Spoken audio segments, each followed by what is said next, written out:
सादर अभिवादन। आज का विषय है विचारों का च्यवनप्राश या मन का आयुर्वेद। मन के विचारों की शक्ति की विवेचना इस वीडियो का लक्ष्य है। अभी मेरे अग्रज का फोन बड़े दुखी मन से आया कि बुढ़ापा बहुत तेजी से आक्रमण कर रहा है और झुर्रियाँ पड़ने लगी हैं, बाल झड़ने लगे हैं। अब तो आईने में मुंह देखने का भी मन नहीं होता और कुछ भी अच्छा नहीं लगता है जैसे यात्रा पूरी हो गई। बड़े निराशा और नकारात्मक विचारों से भरा फोन था। इस संदर्भ में मुझे मुल्ला नसरुद्दीन का एक चुटकुला याद आ रहा है, जिसमें मुल्ला से उनका हकीम बोला कि मुल्ला, तुम फिक्र की वजह से बूढ़े हुए जा रहे हो। तो मुल्ला ने जवाब दिया कि फिक्र तो यही है कि मैं बूढ़ा हुआ जा रहा हूँ। तो जो बूढ़ा होने की और मृत्यु का भय है, इसी संदर्भ को इस वीडियो में विवेचित करने का प्रयास किया जा रहा है। कुछ धनात्मक विचारों के लोग भी हैं।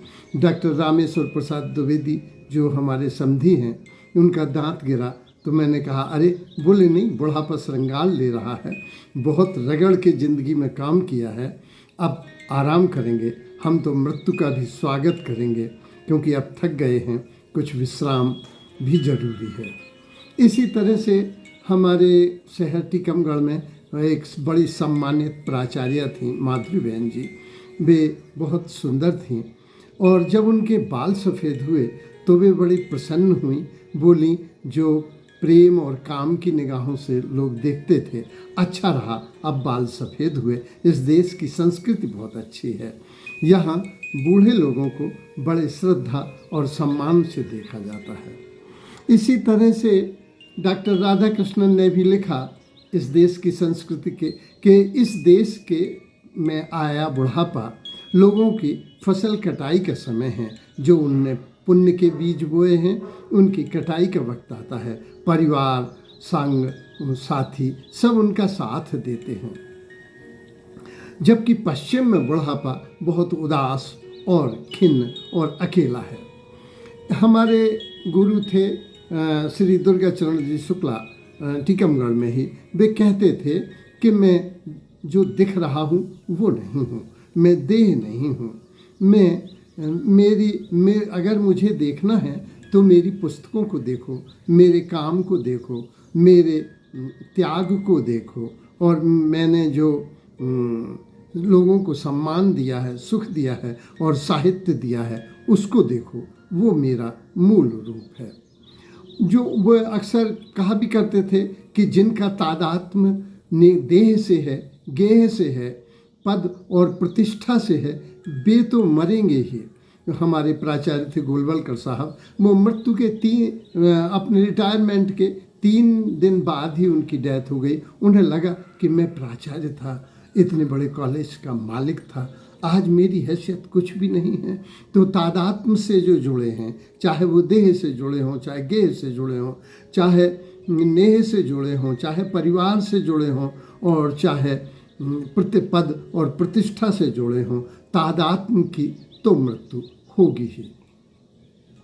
हमारे शुक्ला जी कहा करते थे, मेरा वास्तविक देह, मेरा होना वास्तविक होना नहीं है, मैं तो अंदर हूँ। देह तो खोल है, उपकरण है, वस्त्र है, मेरा घर है, मैं तो अंदर हूँ। मैं तो चेतना हूँ, मैं आत्मा हूँ और मैं अमर हूँ। मनुष्य के आत्मा थोड़ी बूढ़ी होती है, परमात्मा थोड़ी बूढ़ा होता है। किंतु जिन्होंने अपने को तादात्म्य कर रखा है, उनकी तो उनका तो मृत्यु के भय और बुढ़ापा का भय उन्हें ले ही लेगा। अष्टवक्र महागीता में लिखा हुआ है कि परिवर्तन प्रकृति का नियम है, परिवर्तन को स्वीकार करना चाहिए। यही शाश्वत है, स्वाभाविक है और प्राकृतिक है। अक्सर वो कहते थे, जो अष्टवक्र महागीत संहिता में आया है, कि मनुष्य को दृष्टा मात्र होना चाहिए। वह दृश्य में उलझ जाता है, यही उसकी परेशानियों का कारण है, यही बंधन का कारक है। कुरान में भी आया है कि ये कायनात, ये जमीन आसमान सब खुदा का है। ईसावास उपनिषद में आया है, सब उसका है। हम तो दृष्टा मात्र हैं, हम तो उसके उपकरण मात्र हैं। वस्तुतः समझना चाहिए को काको सुत काकेरा थाती, जैसे पंथ में मिले संग साथी। इसको हम जान भी सकते हैं गहरे ध्यान प्रयोगों से। एक ध्यान है मैं कौन हूँ, मैं कौन हूँ, बार बार कहें और उसका प्रश्न का उत्तर भी आएगा कि मेरा ये नाम है, मेरी ये जाति है, मेरा ये पद है, मेरी ये प्रतिष्ठा है। मैं तो लेकिन ये धीमे धीमे ये उत्तर गिर जाएंगे कि ये तो ऊपर से दिए हुए हैं। अंत में आएगा कि मैं कुछ हूँ ही नहीं, अगर हूँ तो फिर वही हूँ। तो उसी तरह से तदाथा ध्यान पद्धति में देह से मोह छूट जाता है, जो महात्मा बुद्ध ने बताया था। तो जो ध्यान के गहरे प्रयोगों में इसको देखा जा सकता है, लेकिन देह की उपेक्षा के लिए नहीं कहा गया। देह तो दिया है माटी का, पर इसमें ज्योति तो परमात्मा की है। देह तो फूल है, परमात्मा के बगीचे का पुष्प है, लेकिन इसमें सुगंध और गुण तो दैवीय है। देह तो दुनिया की है। वो था कि हयात लाई आए, कजा ले चली चले, तो देह तो दुनिया की है, लेकिन इसमें जो दैवीय गुण हैं वो परमात्मा के हैं। तो उनको ही हमें रिफ्लेक्ट करना है, वही हमारा मूल स्वरूप है। देह कब बूढ़ी जल्दी होना शुरू हो जाती है? जब हम नकारात्मक विचारों से भर जाते हैं, जब हम नया सीखना बंद कर देते हैं।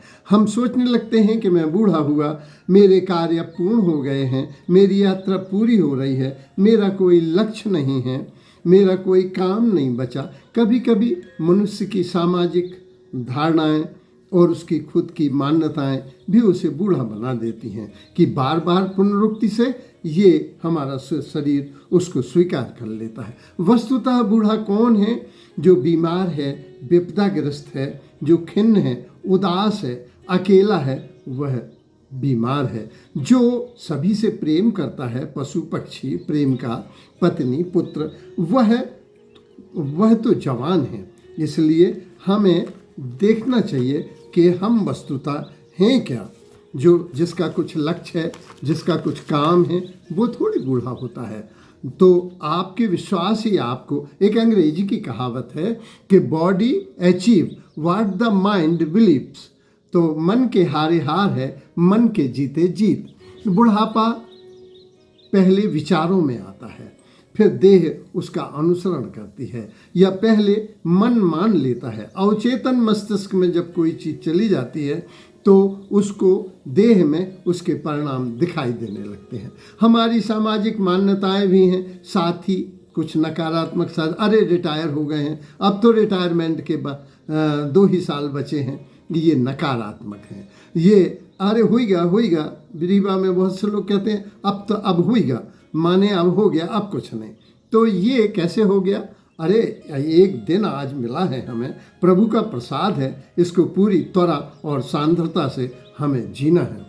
तो ये हम जानते हैं भय, चिंता, अक्रियाशीलता हमको बहुत आराम तलबी बढ़ गई है।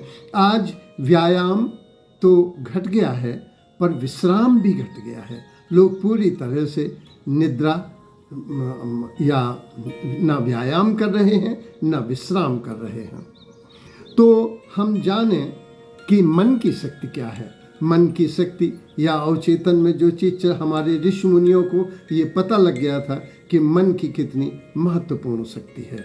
इसीलिए वे ईश्वर के स्मरण के लिए कहते थे, मंत्रोच्चार के कहते हैं। पुनरुक्ति का देह पर पूरा प्रभाव पड़ता है। मन की शक्ति को अगर जानना है तो हम एक छोटे से उदाहरण में ये समझ सकते हैं। एक कैदी को मृत्युदंड हुआ। मनोवैज्ञानिकों ने कहा कि शासन से परमिशन ली कि आप अगर कहें तो हम इसका एक एक्सपेरिमेंट करें। तो शासन ने कहा कि भाई व्यक्ति से पूछ लें। तो व्यक्ति को कहा गया कि आपकी वैसे कल फांसी की सज़ा है, लेकिन हम एक एक्सपेरिमेंट करना चाहते हैं और आपको 1 महीने और मिलेगा जो कुछ होना है, लेकिन इस एक्सपेरिमेंट में आपकी जान भी जा सकती है। वो सहज तैयार हो गया, बोले फांसी लगना है, चाहे आप अपना एक्सपेरिमेंट कर लो। बोले एक पुण्य का काम भी आप कर लें जाते समय।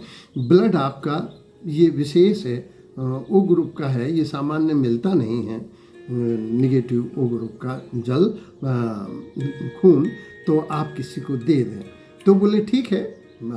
तो एप्रन पहना, उसको स्ट्रेचर पे लिटाया और डॉक्टर आए, टीम आई, तो वो बोले ठीक है। उसकी आंखों में पट्टी बांध दी गई। जब पट्टी बांध दी गई तो छोटा सा उसको लगाया गया कि आपको वो लग रहा है यहाँ से ब्लड निकलेगा।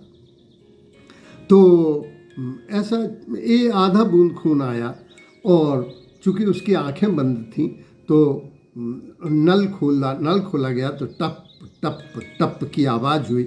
उसको लगा कि आप खून, तो डॉक्टर कहते हैं यदि आप अनुमति दें तो इसको तेज़ कर लें, क्योंकि इसमें तो 12-14 घंटे लग जाएंगे इस तरह। तो वो कहता है तेज़ कर लीजिए, तो टप टप टप टप गिरने लगा। फिर कहा थोड़ी और तेज़ कर लें, बोले साहब कर लीजिए। तो उन्होंने और तेज़ किया, तो फिर थोड़ी सी ऐसा लगा जैसे धार लग गई। बाल्टी में पानी गिर रहा था, नल खुला था, लेकिन उसको लगा कि मेरा ब्लड निकल रहा है।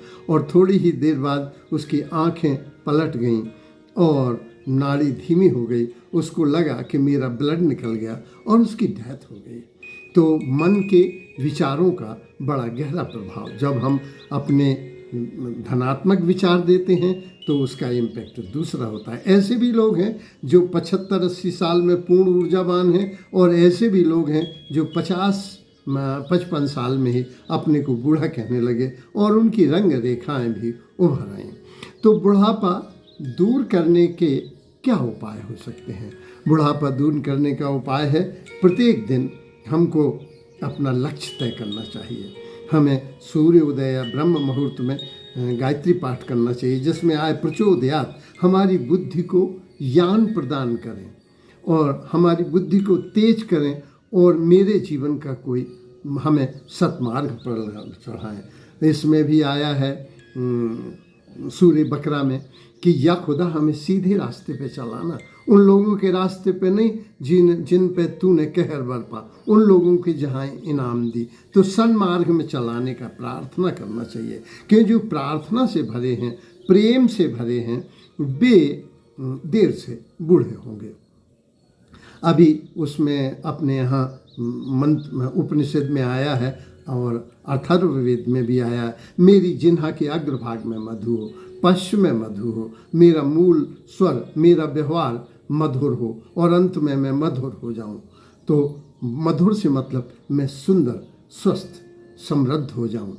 इसमें आया है कि मेरा मन, उपनिषद में प्रार्थना करता है ऋषि, कि मेरा मन शुभ संकल्पों वाला हो, मतलब मैं हर दिन का एक लक्ष्य हो। इसमें आया है कि मैं जो अंतरंग में हूँ वही बहिरंग में आ जाऊँ, जो बहिरंग में हूँ वही अंतरंग में हो जाऊँ, मैं सत्य हो जाऊँ, मैं शिव हो जाऊँ, मैं सुंदर हो जाऊँ। इसका हमें रोज रोज प्रयास करना चाहिए।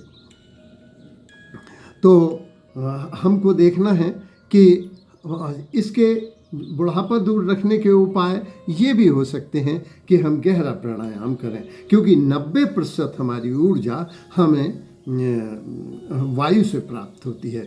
जब हम लंबी सांस लेते हैं तो ये कहें कि जो यूनिवर्सल कॉन्शसनेस है, चेतना है, वो हमारे अंदर जा रही है।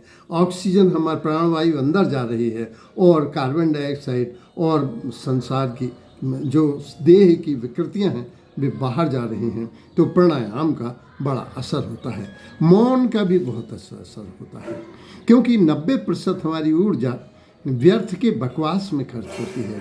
आँखों से हमारी ऊर्जा खर्च होती है। व्यर्थ सुनने में हम लोग बहुत व्यर्थ देख रहे हैं, सुन रहे हैं, समझ रहे हैं, सोच रहे हैं।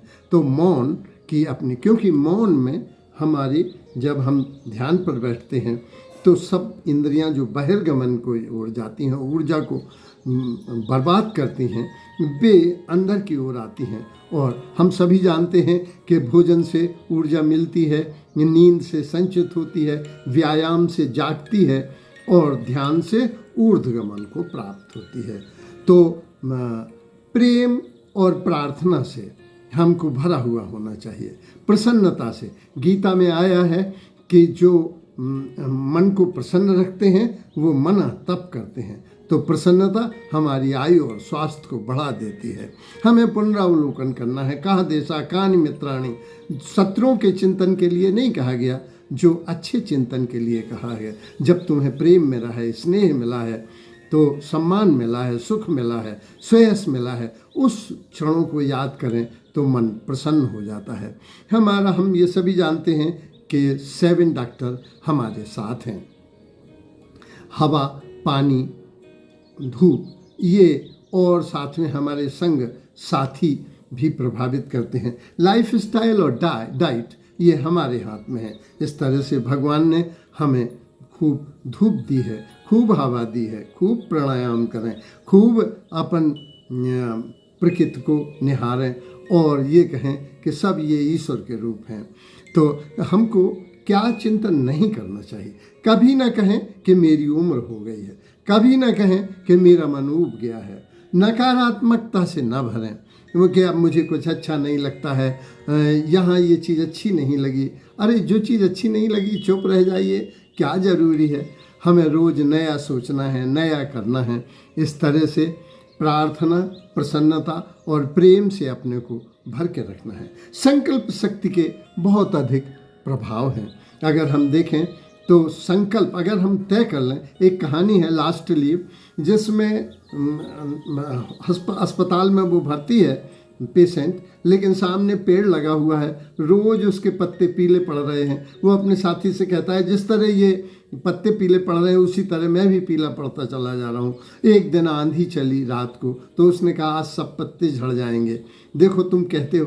वो दूसरा साथी बड़ा उत्साहवर्धक था, बोले नहीं पूरे पत्ते नहीं गिरते हैं और एक न एक पत्ता तो बचा रहता है, प्रकृति बचाती है।